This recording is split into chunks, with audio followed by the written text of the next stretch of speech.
दोस्तों एक बार फिर से आपका एक नई वीडियो में बहुत बहुत स्वागत है। तो आज की इस वीडियो में हम समझेंगे पिक्चर गाइडेड कंपोजिशन। तो वीडियो के स्टार्ट से लेकर एंड तक जरूर देखिएगा। वीडियो को बीच में बिल्कुल भी स्किप नहीं कीजिएगा, क्योंकि दोस्तों रियली आज का टॉपिक और ये वीडियो आपके लिए काफी ज्यादा इंपॉर्टेंट है। चलिए वीडियो को शुरू करते हैं। तो यहाँ पे आप देखिए, ये एक पिक्चर आपको नजर आ रही है। इसी तरह से आपके बोर्ड एग्जाम में एक पिक्चर आपको क्वेश्चन पेपर में दी जाएगी। उस पिक्चर को देखकर आपको उसके ऊपर एक पैराग्राफ राइट करना होगा। तो ये जो क्वेश्चन है ये काफी ज्यादा इंपॉर्टेंट है। तो ये एक इमेज, इस पिक्चर को आप यहाँ पे देख लीजिए और अब हम इसके ऊपर एक पैराग्राफ लिखेंगे। तो इस तरह की पिक्चर आपने कई बार देखा होगा और आपको समझ भी आ गया होगा कि एक्चुअल में इस स्टोरी में होता क्या है। वही स्टोरी हम यहाँ पे लिखने वाले हैं। ठीक है, तो हम आ जाते हैं नीचे और अगर हम इसका टाइटल देना चाहे तो इसका टाइटल क्या होगा? अ थर्स्टी क्रो। क्या होगा? अ थर्स्टी क्रो, ये इसका टाइटल होगा, यानी कि एक प्यासा कुआ। ठीक है, तो ये स्टोरी तो आपने कई बार सुन रखी होगी। आज समझ लेते हैं इसको कैसे लिखा जाएगा। ठीक है, तो देखो हम इसकी स्टार्टिंग करते हैं, इसको थोड़ा सा जूम करते हैं। कुछ इस तरह से इसकी स्टार्टिंग होगी। Once there was a crow. एक बार एक क्रो था। ठीक है, वंस मतलब होता है एक बार। ठीक है, ट्वाइस मतलब दो बार, थ्राइस मतलब तीन बार होता है। तो वंस मतलब होता है बच्चों एक बार। एक एक चीज, एक एक वर्ड में आपको एक्सप्लेन कराता चल रहा हूं, इसको बड़े ध्यान से समझिएगा और नोट भी कर लीजिएगा ना। तो once there was a crow, एक समय की बात है, एक बार एक क्रो था। ही वॉज वेरी थर्स्टी, वह बहुत प्यासा था। तो बच्चों थर्स्टी का मतलब होता है प्यासा। क्या मतलब होता है? प्यासा। ही वॉज वेरी थर्स्टी, यानी कि वह बहुत ज्यादा प्यासा था। यानी जिस कौए के बारे में बात चल रही है वो बहुत ज्यादा प्यासा था। He flew around in search of water. तो बच्चों ये जो फ्लू वर्ड आया है ये फ्लाई की पास्ट फॉर्म है। देखो फ्लाई मतलब होता है उड़ना। ठीक है, और इसकी सेकंड फॉर्म होती है फ्लू, मतलब उड़ा। अब थर्ड फॉर्म मुझे आप कमेंट्स बॉक्स में जाकर कमेंट्स करके बताना कि फ्लाई की थर्ड फॉर्म क्या होती है। ठीक है, फ्लाई मतलब उड़ना और फ्लू मीन्स होता है उड़ा। अराउंड ये जो वर्ड आया है यहाँ पे, इस अराउंड का मतलब होता है आस पास। क्या मतलब होता है बच्चों?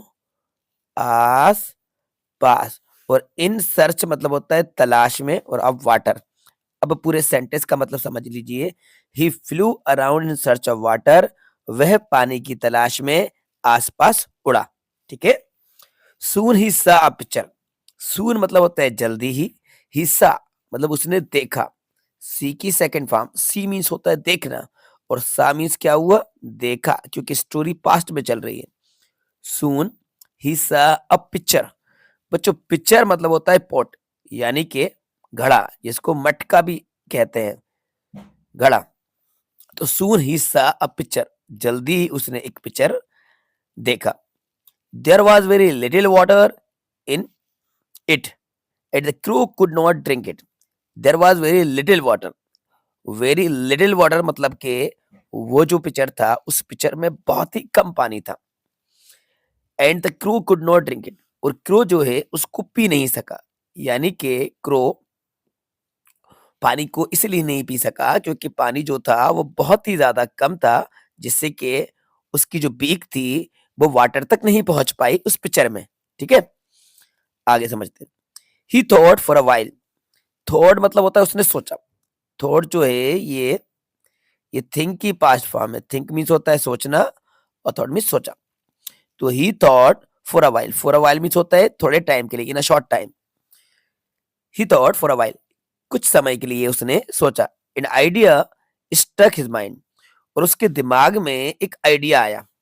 ठीक है, थोड़ी देर तक तो उस क्रो ने सोचा कि भाई अब क्या करना चाहिए इस सिचुएशन में। प्यास भी लगी है, पानी भी कम है, पानी तक पहुंचा भी नहीं जा रहा है। अब इस सिचुएशन में क्या करते हैं? He took some small stones in his beak. उसने अपनी बीक में कुछ छोटे छोटे पत्थर को लिए। ही टुक मतलब के लिए, सम स्मॉल स्टोन, स्टोन मतलब होता है पत्थर, बीक मतलब होता है बच्चों चोंच। And put them in the picture one by one, और उन पत्थर को उस पिक्चर में एक एक करके डाल दिए।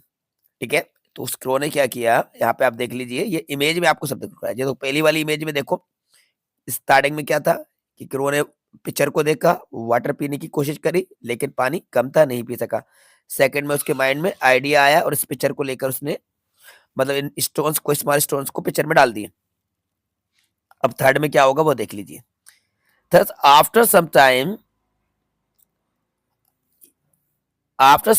the stones settle at the base and the level of the water rose up.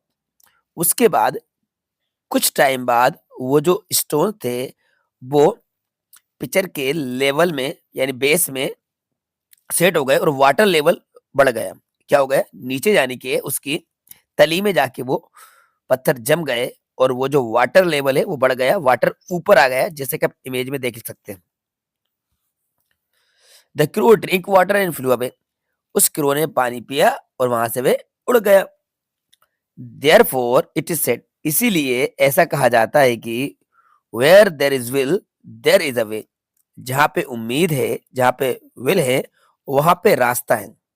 ठीक है, अगर आप पॉजिटिव होप करते हैं, उम्मीद रखते हैं, तो फिर रास्ते भी खुलते हैं, रास्ते भी निकल आते हैं। तो इसने गिव अप नहीं करा, हिम्मत नहीं आ रही, और उसने थोड़ा सा अपना दिमाग लगाया, और थोड़ा सा दिमाग लगाने के बाद एक आइडिया उसके माइंड में आया और उसने अपनी प्यास को बुझाया।